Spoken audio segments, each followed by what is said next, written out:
everybody, welcome back to this week's episode of Life in Private Staffing. Hope you're all well, hope you've had a good couple of weeks. Really excited about our episode today. We're over in the States today. We haven't recorded with an American in a while now, probably about a year or so. So lovely to be chatting to someone across the pond. And today we're talking with Peter, based over in Dallas. Peter owns and runs estate management solutions, but basically within the private sector, working closely with ultra high net worths from a consultancy perspective, as well as training and recruiting, etc. So I will hand over to Peter, who can tell you a bit more about what he does. And welcome to the show, Peter. How are you? Hi, Philippa. Thank you so much for having me. I really appreciate you reaching out to schedule it. I was so excited to get the LinkedIn message that you wanted to connect and record this. So thank you very much. I appreciate the diligence. So for those viewers of yours that don't know me, again, my name is Peter Van Ryder. I am based in Dallas, Texas. And if you need it, I can even say it as in Dallas, Texas, for y'all who just need a little bit of that Texas accent. But my company, Estate Management Solutions. So yes, I cater to the high net worth, like all of your listeners on this program. My specialties include placements and staffing in the United States, as well as education and training. And education, both from an in-class Zoom-based standpoint of how to write household manuals and work in our industry, to in-home training for housekeepers, silver service, and a variety of other topics that our principals may need in their homes.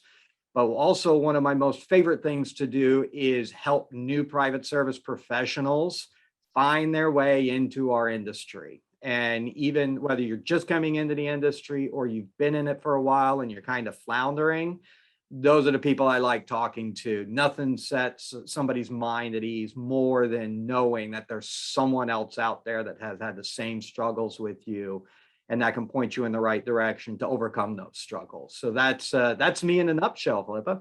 Yeah, awesome. And like that's the whole sort of point of this podcast, really. You know, typically our industry is massive, yet so closed. Like it's really difficult to sort of, you know, connect with other people that do what you do.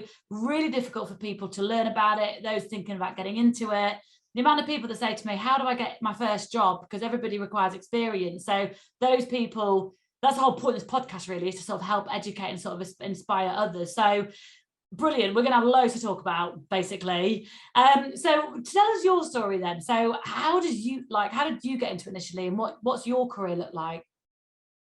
So as several of your guests have already said, most of us kind of stumble into this industry. We have no idea that it exists until someone in our lives says, hey, have you thought about this? And for me, it was my first wife. My first wife is a chef, and she was a graduate of Johnson & Wales, and she found out about this industry many, many years before I did. I come from a hotel background, a technology background, and I used those two experiences to combine them into working in the private service. That, coupled with my wife at the time and her experience, we actually made an ideal domestic couple for homes here in the United States. So again, stumbled into it, and then all of a sudden found that there is a real passion for it. So even after the failure of my first marriage, I continued to forge on in the industry, carving my own path, and just found that there's a passion. And I think that is something that is very common with everybody that is in this industry. It is that it's a passion driven. Once you're in it, you find yourself having a real love for it. And that's where I am today, hopefully just sharing that love and getting others to be aware that there is this really cool thing that you can do when you're ready to make the migration into, well, let's be honest with each other, some self-sacrifice for your future career.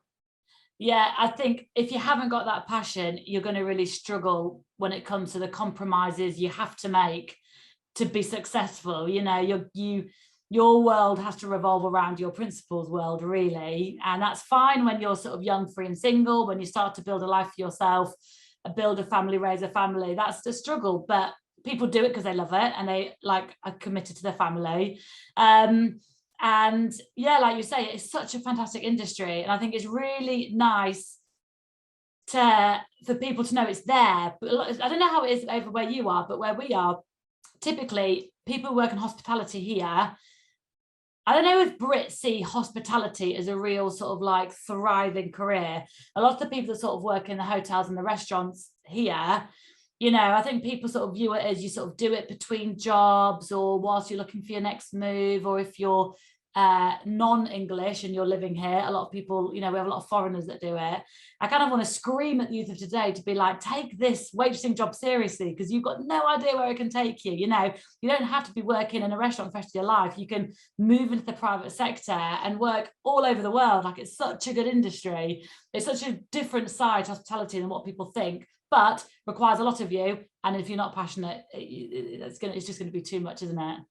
Absolutely. And to your point about the hotels, I mean, hotels are great training grounds to give a potential private service professional a good basis of what they need to know to work in the industry, from waiting tables in the restaurant to cleaning rooms, to working the front desk, to spending some time in the engineering department. While they are not directly translatable because of some of the idiosyncrasies that come with our industry, you're right. They give us a solid foundation of what a private service professional would need to be successful in our industry. Yeah. And so how long have you been working in the sector for? When did you start working as a couple with your ex-wife? Longer than I care to remember. Last I calculated, it's been close to 20 years. And I think most of us struggle to remember, you know, when was it that we got into the industry? You know, we can always remember our first jobs and our first exposure to it, but very few people can say, you know what, on October 22nd in 1998, I went on my first interview. And you get past that certain point of time, like, yeah, well, let's be honest, at my age, somebody asked me how old I am, and I'm thinking, okay, well, let's see, we're 2021 now. I was born in minus carry the one. Oh, yes, that's right. So, but yeah, it's, I would say close to 20 years now. And I love it. It's so much fun. It's so eclectic, not in only the duties, but the people as well. Yeah. And so what's some of the roles have you had? How's your sort of position progressed within the sector? My very first role was as house manager and butler out on Long Island in the Hamptons, actually. And I was there for about 6 months, and it was my first exposure. And it was certainly an eye-opening experience. From there, I had several house manager jobs and have eventually worked my way up through the career into a estate manager and director of residences position. Just last year, I just took a temp contract to help a family office set up, actually a family set up their family office here in Dallas. And once my year contract was up, I said, I'm good. Thank you very much. Here's your success. And let me go off and start helping other private service professionals now. Yeah. And so how long ago did you set up Estate Management Solutions? Estate Management Solutions, I found it in 2010 when I first moved to Dallas from New York. And I noticed a gap. There was this gap in education in our industry. At least here in the United States, there's a big gap in education, and especially during COVID, post-COVID, there's really only a handful of educational systems that are specific to our industry here in the United States. And some of those are either very long and very expensive, or they may not necessarily be 100% applicable. And especially here in Texas, where we had very, very few placement agencies, everybody was placing from outside of Texas. So there was this gap. I said, you know what, let's grab onto it and see where it'll take us. And here we are 10 years later, still going strong. Do you think, because obviously you offer a service to clients from a recruitment point of view and a consultancy point of view, but you also offer a service to candidates from a training point of view. What's your split, would you say, between the candidates and the clients that you help? I help more candidates than I do clients. Okay. And that is just, I think that's the way I've decided to do my business model. Because I do help a lot of candidates at no charge. I charge for my classes, of course, that is the weekend courses, but I don't charge candidates. And with that, of course, comes, hey, can't always respond right away, or it may need to be a week out before we can talk. But I do my best to make myself available to more candidates. I don't need a whole bunch of principles, so placements, to make to maintain my comfort living, basically, to cover my overhead. Yeah. So it's nice to be able to take what I need and be able to give the rest of my time back to the industry. Yeah, nice. The training element is interesting because it's the same here. Like, there are butler academies, there's places you can go to learn the service side of things. They're very expensive. But other than the butler stuff, I don't know what other courses are available. In the yachting industry, obviously you can go and do your interior courses, your stewardess courses. But if someone said to me, I want to learn how to be a house manager, where do I go? Even I wouldn't know where to recommend. And that's, I'm meant to be well connected. So there's definitely a huge lack of training here as well. And I think a lot of the people here just rely on experience, on the job training, and just hope that if they get enough experience, they'll just learn as they go. But that your courses must be quite popular, are they? I would hope so. I do. Yeah. I cap my courses at 10 per session, so that way everybody has a chance to involve themselves, share their stories, and make genuine connections instead of just superficial. Hi, oh, that's nice. We're ships passed through the night. Yeah. And you're right. There are schools out there that train in butler service.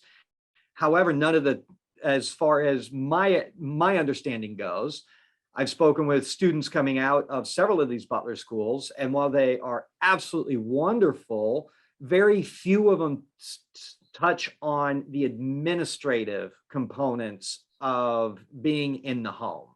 And some of the non-tangibles about, how to interact with your principal, how to be confident, how to maintain leadership, how to set up a chart of accounts, how to organize the home. They're taught service, hugely valuable. And it is hugely applicable in what I would say in your area. Yeah. In America, we don't have as many butlers, formal butlers. It is much more informal, more hybrid roles.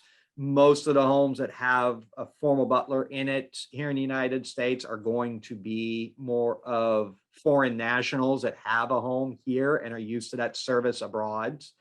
But most homes, they want a house manager. They want somebody to get it done. So while the butler service training is wonderful and can be incredibly applicable, there are more important skill sets to learn to become a household manager and estate manager. And they are more administrative in nature. And those are just items that a lot of these schools aren't touching. And it's no fault of their own. There's just not enough time. How much, all the schools out there, example, none of the schools teach smart home. And there's a very for that. It evolves too rapidly and too quickly to be able to teach something that remains pertinent for years to come. So stick with the hard stuff that can be translated from job to job to job and year to year, and as technology continues. And that's why I try to teach what I teach is everything is in Word and Excel format. Everything's on a cloud drive. So there's no learning a new program, no learning a new process. This is just let's sit down, talk, share our experiences, and learn how to write a household manual. And I've had butlers from the Butler Academy in class, and they've gone, oh my God, this is great. I kind of wish I'd known this before I went to the Butler Academy, because it would have helped me out with some of the tasks I had to accomplish there. But they still know it and they're walking away happy. So I would like to think that I am gaining popularity in the United States. Yes, ma'am. Yeah, nice. Are you finding that the people coming to your courses are people brand new to the sector that don't know a lot, or people that are already within the sector that are looking to progress? Yes, I get them both. And all of them are walking away, as from my knowledge, from the feedback I've received, all of them are walking away with value. The people that are coming into the industry, of course, they're going to get the most value out of the course because it's all brand new to them. It's all, shiny and pretty. But those with a lot of tenure in the industry, what they're walking away with are some new tips and tricks on how to organize the environment. But they're also walking away with, one, a reassurance that they are doing it right, which that peace of mind to me is hugely valuable. Yeah. And they're also walking away with a new network. So 9 other people or 10 other people, including myself, that they can call upon when they need something, that maybe they are up against an obstacle that has something to do with the physical assets of the home, or they're just mentally struggling with something. You mentioned earlier, that it is a very isolating industry. Most people don't know about it. Most people don't know that their neighbors, here in Dallas, we have a street called Straight Lane. And on the section of Straight Lane is nothing but homes that are 15, 20, 30,000 square feet. So they're huge homes.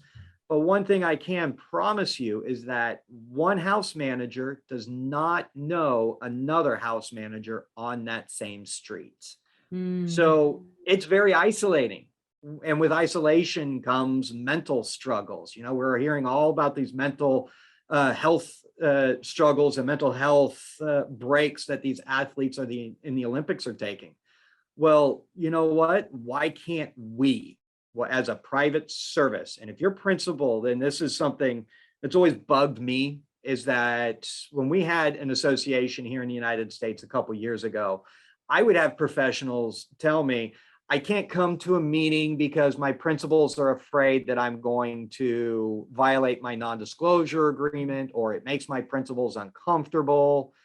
You know what? I'm sorry. That just does not fly with me. You deserve a life outside of that home you work in, and you deserve to know that somebody out there is having the same struggles as you.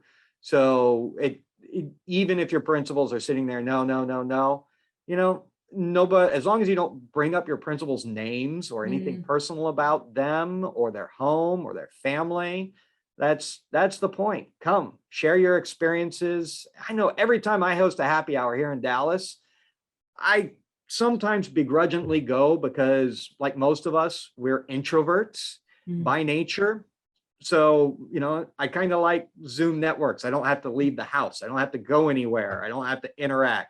So I begrudgingly go to the happy hour, but every single time I'm walking away from that happy hour, I'm on tiptoes. Yeah. I'm like, that was so much fun. I got to talk to somebody. I got to share an experience, help them out. They helped me out. They, whatever it was.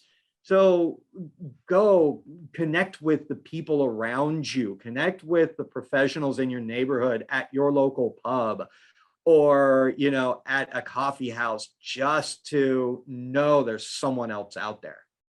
You know what? It's so true. So we're at Silverstone. We're creating a bit of a community in London at the moment for house managers, and purely that, and it's so short-sighted of a principal to say, I don't want you going because I don't want you to get headhunted, or I don't want you to talk about me or anything. It's like, firstly, if you don't trust your staff, don't have them in your household anyway. And agreed. And if they're going to talk about you, they'll talk about you down the pub anyway.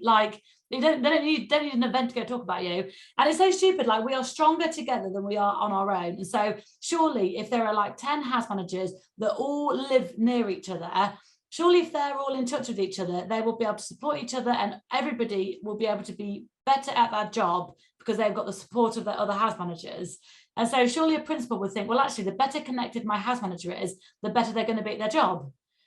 So why, it's just so, like, it's just so, there's so many things that principals do that I don't understand, and that is definitely one of them. Trying to like keep everybody all in and tight. And you're right. I mean, we are Jack and Jills of all trades, but we're masters of running the house. It's what we all us good professionals succeed at doing. Now, my strengths are A, B, and C. And those are the strengths that I walk into a house with. But D through Z, my strengths come from my resources and my fellow professionals. I'm really good at the human resources part, the staffing part, the luxury service part.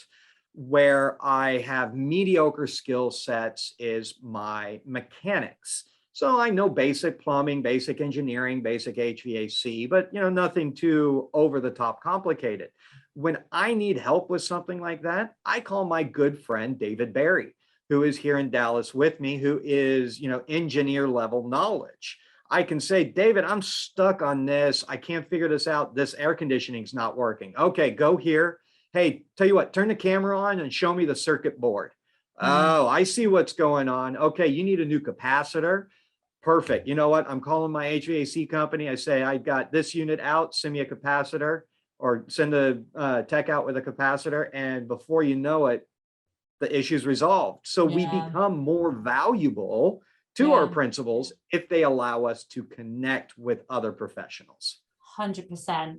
And also, like, you don't succeed in this industry if you're not a people's person. Like, everybody that's in this industry, we do it because we like people and we like being with other people. Otherwise we'd sit behind desks and play on Excel all day. Like, we like being with people. So I think with your courses, I think that networking element is a real benefit. Your courses are all remote, aren't they? So anyone can sort of dial into them.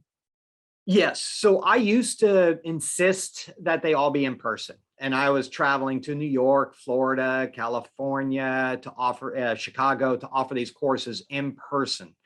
And one of the wonderful things that has come out of this whole pandemic, global pandemic, is Zoom. And now, instead of having to travel, I've redesigned the class to be completely and totally on Zoom. So you get, when you register and you pay your invoice, you get logged in. I send you the login information Saturday morning at 10 o'clock Central Time. You log into the class, and it is 8 hours Saturday, 8 hours Sunday. Not always something that everybody wants to look for on their weekend, but I promise I do my best to make it fun and engaging. But it's wonderful to be able to bring this kind of education to the professional to help them improve their lives, and then also point them in the right direction to other educational institutes, whether it be something like Charles McPherson in Canada, the South African Butler Academy, TIBA up in the Netherlands, some wonderful Magnus, just some wonderful Butler academies. Or, hey, you know what? This is your career trajectory. You want to be more director of residence as a state manager? Well, go to the University of Phoenix or, whatever online university that's closest to you, and take some accounting courses, take some human resources courses, take some project management. LinkedIn has some great project management education. So instead of worrying about going and getting necessarily a full certification or a college degree, go out and teach and educate yourself, find teachings on the areas that are applicable to the career that you want, put that on your resume. And to those of your listeners listening, it's like, I've got no experience. How do I get into this? But you know what? For me as a recruiter, I'm going to tell you, you need to set the hook. If you have no experience, show me your skill sets, your hard skill sets. Show me the education that you have pursued to improve your skill sets to be in this industry.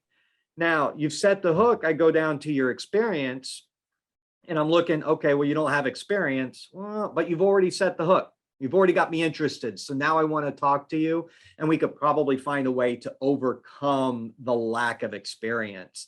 But you do need to show me that, hey, you've been in hospitality, you know these, you know what luxury is, you have these skill sets.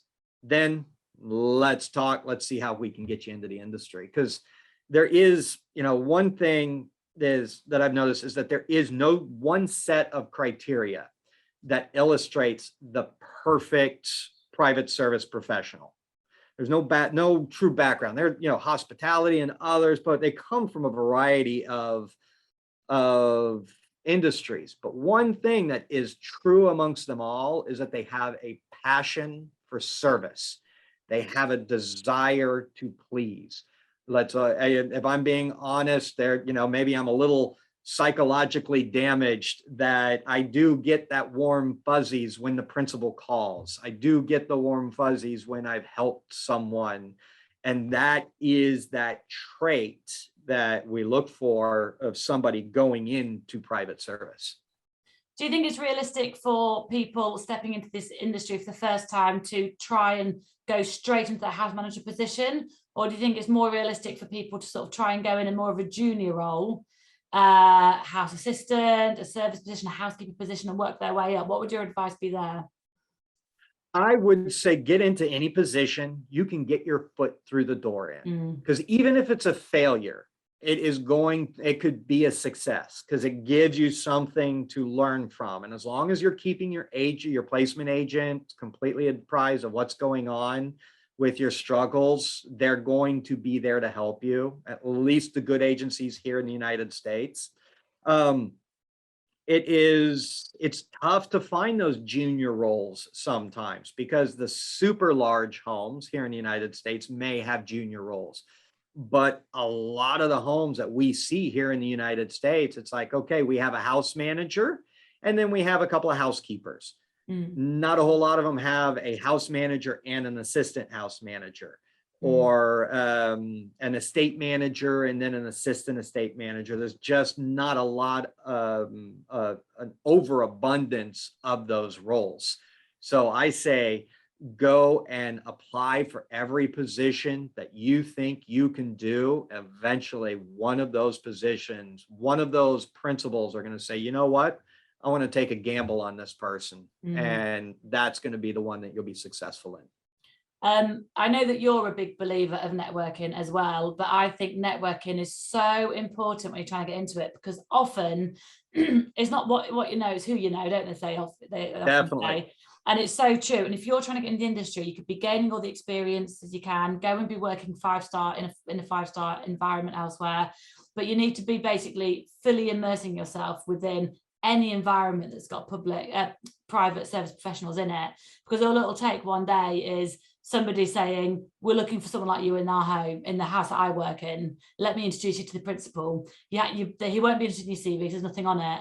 And so that foot in the door is often right place, right time. So spread yourself out there, get yourself out there, and go to any event you can, talk to anybody you can, because you'll meet somebody who will mention an opportunity to you.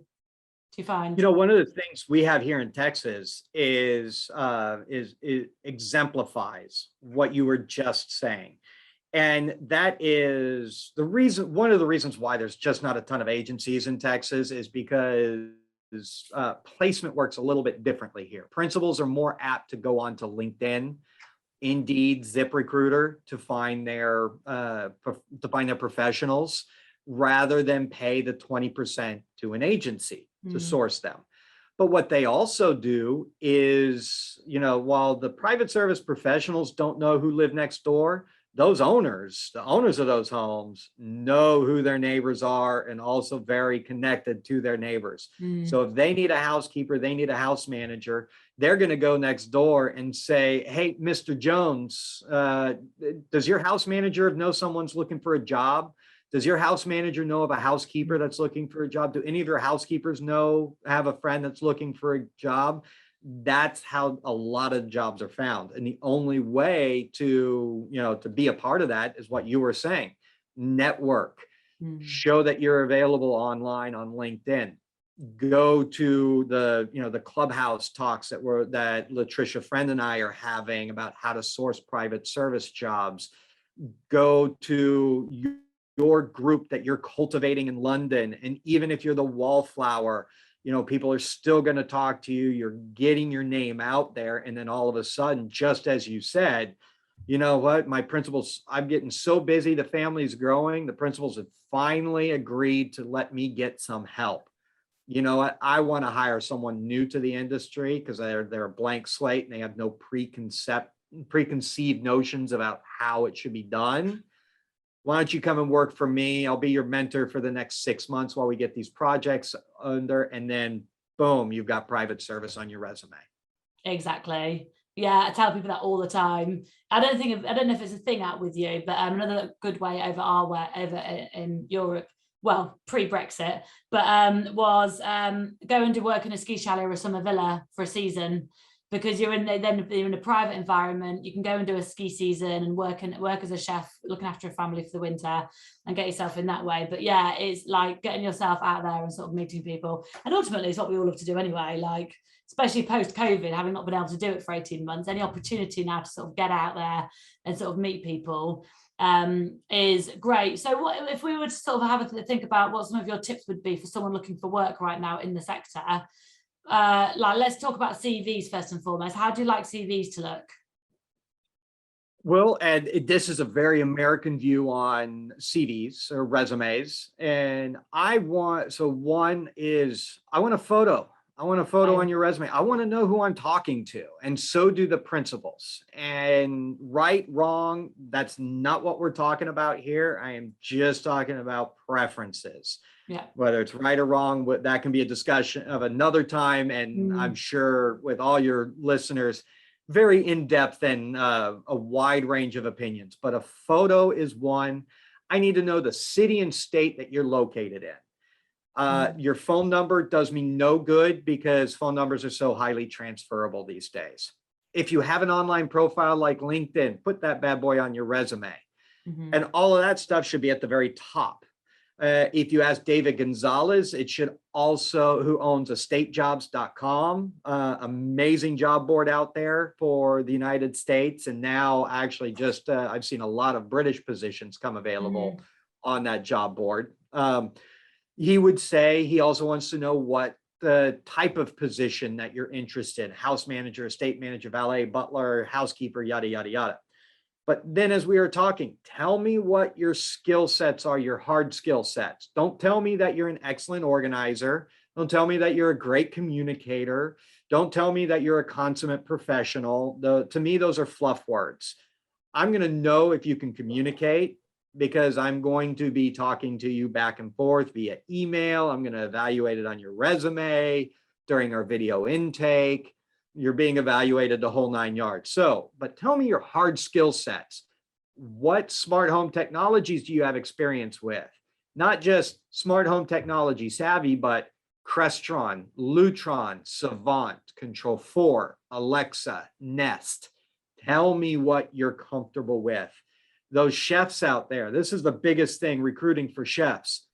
Tell me how many people you can cook for and what kind of foods that you have, that you specialize in. I've gotten tons of chef resumes that just have some basic, history outline, but they don't tell me what you're capable of.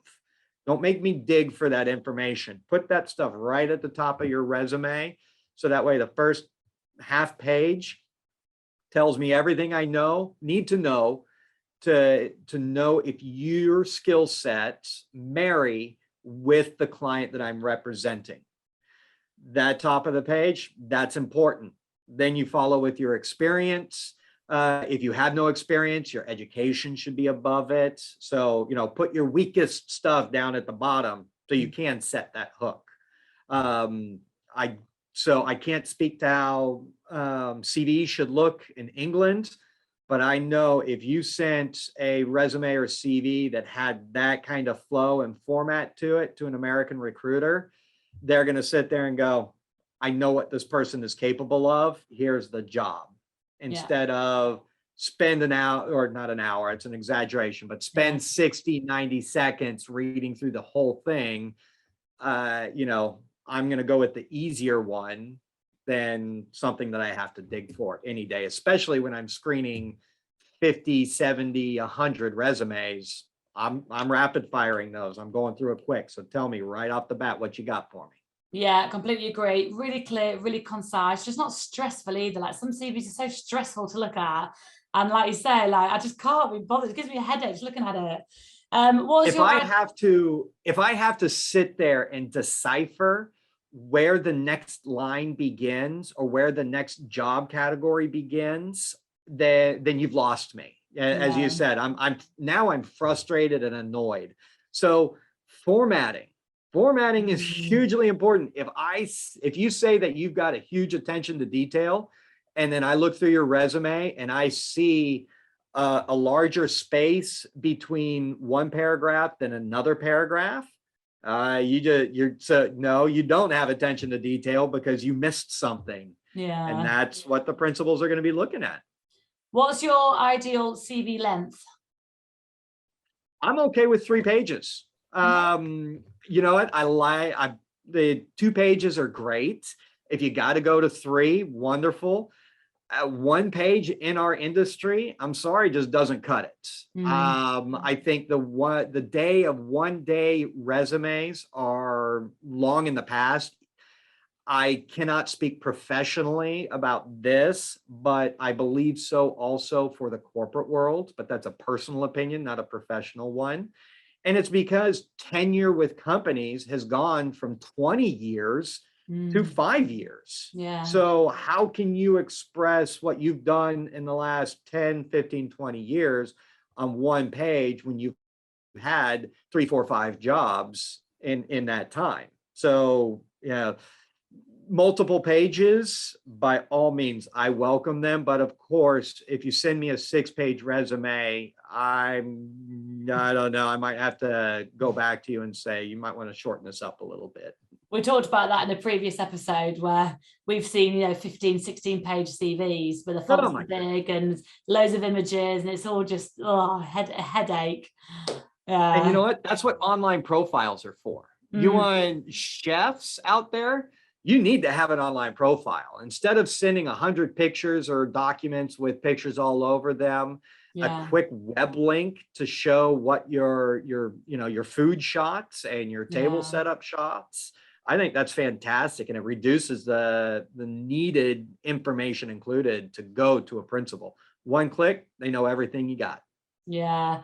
Another thing I find that will really help speed up a recruitment process for a candidate is if their references are there and clear and provided. Chasing references or trying to, if references aren't available, I don't know if it's the same in America, but they're so important here, references, like decent references. They absolutely are. And although I operate a little bit differently, and I've decided to do this because we have a lot of private service professionals that are out of work and they're applying for a lot of jobs. And I'm seeing a lot of reference fatigue out there. We work in a lot of the household managers may only be working in homes where they're the household manager and you have a housekeeper or you have a nanny. But in the family office, you're reporting directly to the principal. So, which tells me you've only got a few reference calls before that principal is like, you know what? I'm so sick and tired of hearing this person's name. I'm done with it. So I only check references when you are going up for a serious job. So you've passed the first couple of interviews, you're meeting in person, maybe it's a trial. Now I'm going to start doing that reference check. I'm not a believer in checking the references as they first come in. One, more work for me that I just don't need to do right now, because if I never place you, now I just, put in hours worth of work unnecessarily. And I also potentially burned one or two of your references in there because I was the straw that broke the camel's back, because every other agency is calling them. So I tend to recommend, look, you only need to call them unless they're getting a job, because I can usually talk to a person and the reference is going to give me some very important information, of course, but I spend about an hour and a half to 2 hours on a video with all of my candidates that I'm putting forward for a position. I'm fairly confident by the time we get done talking that I'm not going to be surprised by anything in your references. Two, most people only provide references that are going to give them positive reviews anyway. There are questions we can ask and everything that can kind of get us some insight, but if they give you a bad reference, well, then that no pity for the self-inflicted, as I like to say. But I'm not checking them till later, until it's necessary. And even then, sometimes it may not even be necessary, because all my candidates go through a behavioral analysis interview.